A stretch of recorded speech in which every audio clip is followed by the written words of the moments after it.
उद्धव ठाकरेंची ताकद बघा तुम्ही. ठाकरेंवर भुंकण्यासाठी एक खासदारकी द्यावी लागते. या वाघमारेबाईंना ठाकरेंचं नाव खराब करण्यासाठी दिल्लीत पाठवलं, पण या वाघमारेबाई दिल्लीत शिंदेंच्या इज्जतीचा कचरा करून आल्या.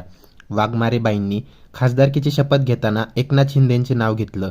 तिथंच अर्ध्यावर शपथ थांबवली आणि पुन्हा शपथ वाचायला सांगितली. काय ॲक्टिंग आहे. छान फॅन्सी ड्रेस. सावित्रीबाई फुलेंचा 100 पैकी 100 मार्क. शिंदे नाटक कंपनी. ज्योती वाघमारे राज्यसभेच्या खासदार होण्यास उद्धव ठाकरे कारणीभूत आहेत.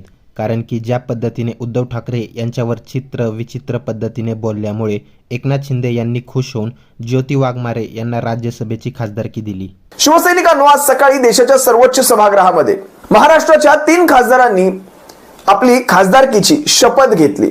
त्यातली 2 नावं ही वारंवार खासदार झालेली आहेत आणि एक नाव नवीन आहे. रिपब्लिकन पक्ष म्हणून रामदास आठवले जर जात असतील तर त्या पक्षाच्या एका तरी कार्यकर्त्याला नगरसेवकाचं पद मिळावं, नगरसेवकाची साधी उमेदवारी मिळावी, एखादी स्वीकृत नगरसेवकाची उमेदवारी मिळावी. विधानसभा विधान परिषद तर दूरचीच गोष्ट, फक्त रामदास आठवलेंना त्यांना त्यांचं केंद्रातलं मंत्रिपद किंवा राज्यसभेची खासदारकी या 2 गोष्टी मिळाल्या बस झालं. त्यामुळे ही व्यक्ती नक्की आरपीआयची आहे की भारतीय जनता पक्षाची आहे हे मला अजून पडलेलं कोड आहे. ही 3 माणसं महाराष्ट्राच्या कोट्यातनं राज्यसभेवर गेली. एकनाथ शिंदे गटांनी ज्योती वाघमारेंना उमेदवारी दिली. चला ठीक आहे, दिली. काय बरं, मी आजवर त्यांचा थोडासा इतिहास पाहिला.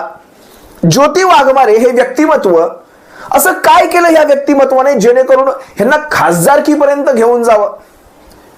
म्हणजे एकनाथ शिंदेंनी महाराष्ट्रातनं विचार करा, एक नारायण राणे, तुम्हाला माहिती असेल मागच्याही टर्म मध्ये नारायण राणेंना राज्यसभेवर घेऊन फक्त ठाकरेंवर बोलण्यासाठी नारायण राणेंना खासदारकी देण्यात आली होती. कारण संजय राऊतांवर एक कंट्रोल करण्यात यावा, कुठतरी संजय राऊतांना कुठतरी एक आळा घालता यावा तिथे वरच्या सभागृहामध्ये, म्हणून एक तजवीज. आता ज्योती वाघमारेंचा इतिहास ज्यावेळेस पाहिला, मी त्यांचा वैयक्तिक इतिहासात जाणार नाही, त्यांनी सोलापुरात काय केलं ह्या सगळ्या गोष्टीत मी जाणार नाही. ह्यांनी एकनाथ शिंदेंना कव्हर करण्यासाठी, म्हणजे एकनाथ शिंदेंवर टीका झाली की लागली ज्योती वाघमारेंची प्रतिक्रिया. ही एकमेव गोष्ट मला ह्या सगळ्या मागे दिसते. ज्योती वाघमारेंनी एकनाथ शिंदेवर झालेल्या कुठल्याही आरोपाला उत्तर देण्यासाठी सगळ्यात पहिली उडी मारायची आणि ज्योती वाघमारेंनी त्याचं उत्तर द्यायचं. हा एक कार्यक्रम ठरलेला होता. या कार्यक्रमाचं फळ म्हणून ह्या बाकी सगळ्या यांच्या महिला आघाडीच्या बाकी सगळ्या बाजूला झाल्या. ज्योती वाघमारेंना ही उमेदवारी मिळाली. ह्याचा कन्क्लुजन जर काढायचं झालं तर कन्क्लुजन एवढंच निघतं की ठाकरेंवर बोलण्यासाठी म्हणून एक खासदारकी द्यावी लागते. ठाकरेंची ताकद बघा तुम्ही, फक्त ठाकरेंची ताकद बघा. ठाकरेंवर बोलण्यासाठी राज्यसभेवर खासदार म्हणून पाठवावं लागतं. ठीक आहे, विषय हा नाहीये. विषय पहिल्या दिवशी आपल्या त्या शपथ वाचन त्या कार्यक्रमामध्ये त्यांना दुसऱ्यांदा शपथ वाचावी लागली. सगळं माहिती होतं की आपली ही शपथ ग्राह्य धरली जाणार नाही. आपण एकनाथ शिंदेंचं नाव घेतोय शपथेमध्ये, म्हणजे महापुरुषांची नावं घेतली तिथपर्यंत ठीक होतं, पण एकनाथ शिंदेंचं ही नाव घेतोय. हे नाव घेतल्यानंतर आपल्याला ही शपथ पुन्हा वाचावी लागणार हे माहिती होतं. तरी सुद्धा आपलं म्हणजे एक विशेषतः ड्रामॅटिक अंदाजामध्ये, एका वेगळ्याच ड्रामॅटिक अंदाजामध्ये आपण तिथे ती शपथ वाचत होतात. आता मा सावित्रींचं रूप घेतलं होतं आपण तिथे. आता मा सावित्रींचं रूप घेतलंय, हातामध्ये संविधान घेतलंय, डोक्यावर पदर घेतलेला आहे, म्हणजे मा सावित्रींच्या रूपात आपण होतात तिथे. मा सावित्रींनी सगळ्यात प्रथम एक सांगितलंय, खोटं बोलायचं नाही, खोटं अजिबात बोलायचं नाही, कुणाचा विश्वासघात करायचा नाही, महिलांचा तर अजिबात करायचा नाही. मला साधा प्रश्न विचारायचा आहे वाघमारेंना. हे जे लाडक्या बहिणीमध्ये चाललंय ना सध्या, 71 लाख महिलांना जे फसवलं गेलेलं आहे, आपण कधीतरी हा प्रश्न विचाराल लाडक्या भावाला? 71 लाख महिलांची मतदानं चालली, 71 लाख महिलांचं मत घेतलं, पण त्या 71 लाख महिला आत्ता बाद केल्या. गरज सर्व वैद्य मरो.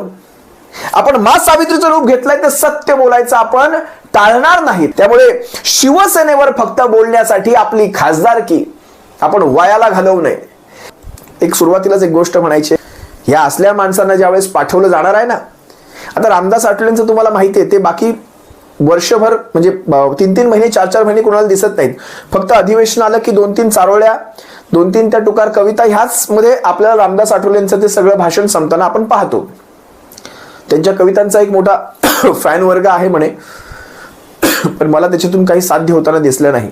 रामदास आठवलेंच्या कवितेतून देशाला काय फायदा झाला, त्यांच्यावर खासदारकीच्या त्यांच्या खर्चावर, म्हणजे आपल्या टॅक्सपेयरच्या खिशातून खासदार म्हणून त्यांच्यावर जो खर्च होतो, त्यांच्या लवाजम्यावर, त्यांच्या त्या ताफ्यावर, त्यांच्या खासदार म्हणून असलेल्या फंडावर आपला जो खर्च होतो, त्याच्यातून रिटर्न ऑफ इन्व्हेस्टमेंट ROI म्हणतात त्याला, ती काय मिळाली हे सुद्धा खासदारांनी आजवर किती प्रश्न विचारले, त्यांनी किती म्हणजे किती गोष्टी त्यांनी उचलून धरल्या, कुठे कुठे त्यांनी त्यांचे फंड वापरले, कुठे कुठे कुठल्या योजनांमध्ये त्यांनी आपले सजेशन्स दिले, अनेक गोष्टी आहेत. त्या गोष्टी सुद्धा त्यांचा रिपोर्ट कार्ड बाहेर आला पाहिजे.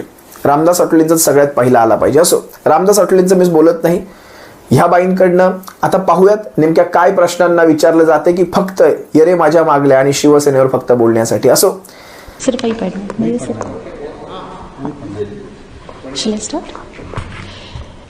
मी डॉक्टर ज्योती सावित्री नागनाथ वाघमारे राज्यसभेची सदस्य म्हणून निवडून आले असल्याने छत्रपती शिवाजी महाराज, भारतरत्न डॉक्टर बाबासाहेब आंबेडकर, महात्मा ज्योतिबा फुले, राजर्षी शाहू महाराज, लोकशाहीर अण्णाभाऊ साठे, कुलदैवत जांबुनी महाराज, माता जिजाऊ, सावित्री, रमाई, अहिल्यादेवी यांना मानाचा मुजरा करून, हिंदू हृदय सम्राट बाळासाहेब ठाकरे, धर्मवीर आनंद दिघेसाहेब यांना वंदन करून, एकनाथजी शिंदेसाहेब यांच्या आशीर्वादानं ईश्वर साक्ष शपथ घेते की कायद्याद्वारे स्थापित झाले आहे अशा भारतीय संविधानाबद्दल मी खरी श्रद्धा व निष्ठा बाळगेन.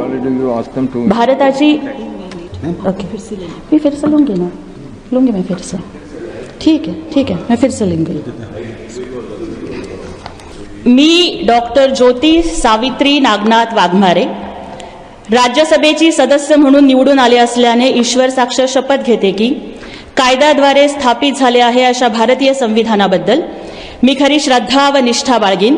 भारताची सार्वभौमता व एकात्मता उन्नत राखीन आणि आता जे कर्तव्य मी हाती घेणार आहे ते निष्ठापूर्वक पार पाडेन.